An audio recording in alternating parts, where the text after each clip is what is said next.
I'm only joking. Come on, let's go!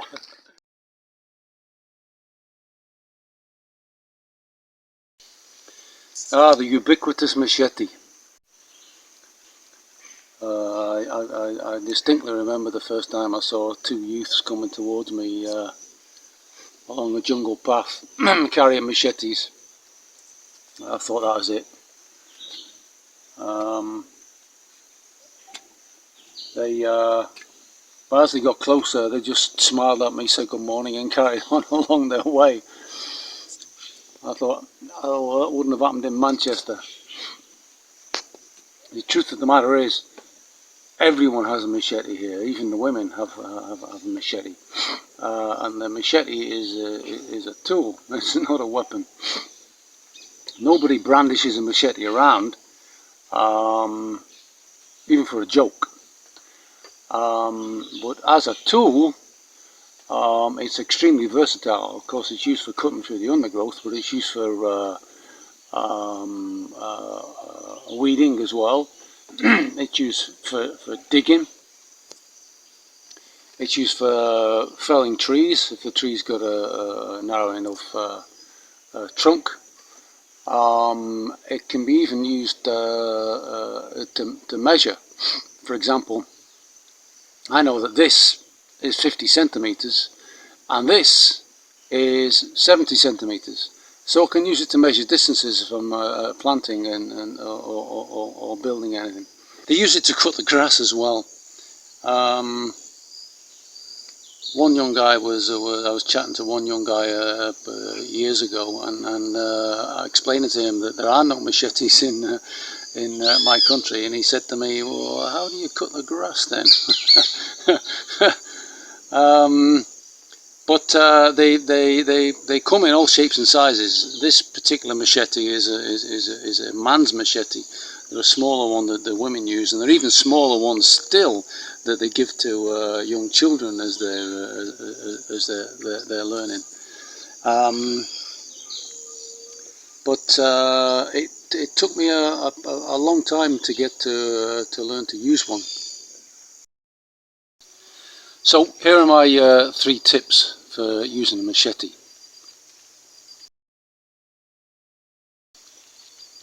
Sharp as a butcher's knife.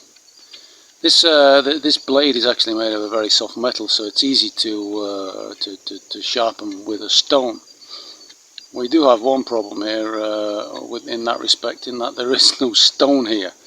This whole area is sitting on a bed of clay that's at least a mile thick.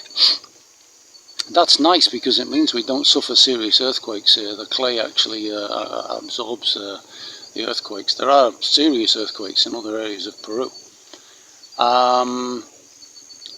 But no stone. There's no stone for at least a 50-mile radius from around here. So if people use stones to sharpen machete here, it's got to be imported. The other advantage of the soft metal on the machete is that it makes it extremely flexible, and it will always return to its original shape. That has its big advantages when you're working with it in the field.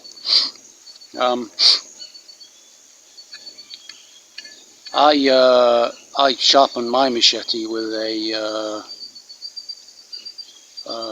an old wheel from a grinder because I don't have an imported stone.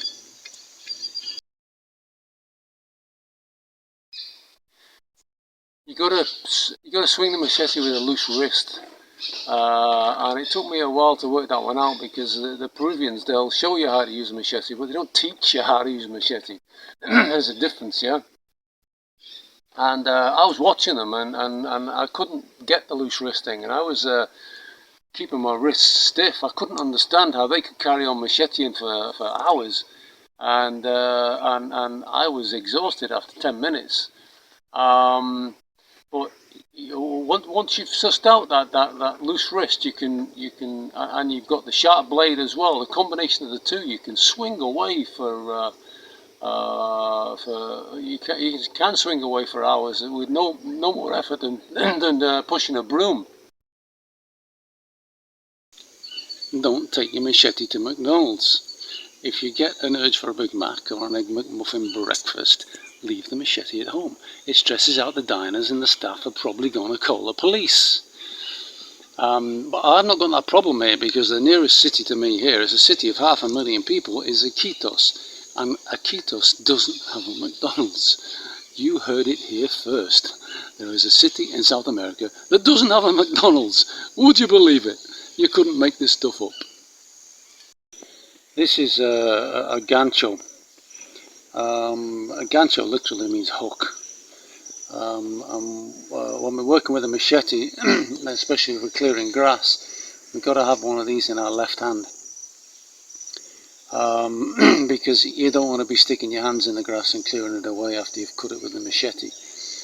Of course, there are spiders in the grass. There are big ants. There are very big ants that they've got a bite like a wasp sting. And then there are snakes as well. There's one particular snake that's quite common here. It's called cascabel. And cascabel is it's only about 10 to 12 inches long, but it's a highly venomous snake. And if you go sticking your hand in the grass and there's a cascabel in there and it bites you, you've got to get a tourniquet on your lower arm as quickly as you can. And even with that, you're going to get the onset of a headache very quickly. And then you're going to start bleeding from every orifice, including the eye sockets. You've got to get to a hospital quick to get the antivenom. So when I'm working, I always like to wear long trousers, boots, and have a gancho in my left hand. So what we have here is my knife and my fork.